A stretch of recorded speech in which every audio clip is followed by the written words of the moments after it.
Hi friends, happy weekend.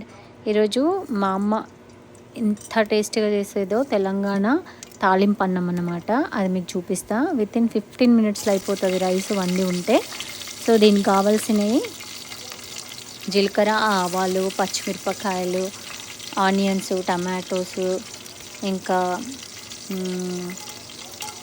శనగపప్పు, పల్లీలు, పసుపు, ఇవన్నీ, తర్వాత వండిన రైసు, అంతే. కరివేపాకు, ఇంకా కొంచెం ధనియాల పొడి, కావాలంటే కొంచెం గరం మసాలా వేసుకోండి. ఫస్ట్ ఆయిల్ వేడెక్కినాక, ఈ ఆయిల్ పల్లి నూనె అయినా నువ్వుల నూనె అయితే చాలా టేస్టీగా ఉంటుంది. ఆయిల్ వేడెక్కినాక జీలకర్ర వేయండి, ఆవాలు వేయండి, తర్వాత పచ్చిమిరపకాయలు, శనగపప్పు, తర్వాత పల్లీలు, తర్వాత ఈ ఆనియన్ వేసుకోవాలి. కొంచెము సాల్ట్ వేసి కొంచెం సాటే అయినాక కొంచెం టమాటాలు వేసేస్తాను. నెక్స్ట్ నేను టమాటో కూడా మంచిగా దగ్గరకు వచ్చినాక కొంచెం ఒక 1-2 మినిట్స్ అయ్యాక అప్పుడు కారం, మళ్ళీ కొంచెం ధనియాల పొడి, తర్వాత పసుపు వేసి అంత దగ్గరకు వచ్చినాక వేడి అన్నం ఉంటుంది కదా, అన్నం వండింది ఉంటుంది కదా, కొంచెం జింజర్ గార్లిక్ పేస్ట్ కూడా వేసుకోవాలి. ఇలా ఈ కన్సిస్టెన్సీ వచ్చినాక అప్పుడు వేసుకొని మొత్తం కలుపుకోవాలి. టేస్ట్ బాగుంటుంది.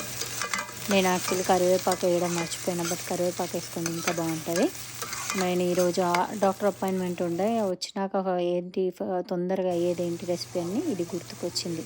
మీకు కూడా ఇట్లా క్విక్గా ఎప్పుడైనా కావాలి అనుకుంటే రైస్ మంచిగా రైస్ కుక్కర్లో వెళ్ళండి బయటికి, వచ్చేసరికి రైస్ అవుతుంది, ఫాస్ట్గా చేసేసుకోవచ్చు. అంతే, చాలా టేస్టీగా ఉంటుంది. సో మీకు నచ్చిన ఈ రెసిపీ లైక్ చేయండి, షేర్ చేయండి, సబ్స్క్రైబ్ చేసుకోండి. జస్ట్ అలా అయిపోయాక అంతే, అన్నం కలుపుకొని, అన్నం వండినాక కొంచెం ఒక ప్లేట్లో దాన్ని విరివిరిగా చేసుకోవాలి పులిహోరకు చేసుకున్నప్పుడు. సో ఈజీగా మంచిగా అవుతుంది అందులో కలుపుకోవడం వల్ల. ఇలా మంచిగా కలిపినాక అంతే. ఇది స్విమ్ మీద కొంచెం సేపు ఒక 2-3 మినిట్స్ పెట్టుకోవాలి. అంతే, మీకు రెసిపీ రెడీ అయిపోతుంది. Thanks for watching my video. Bye.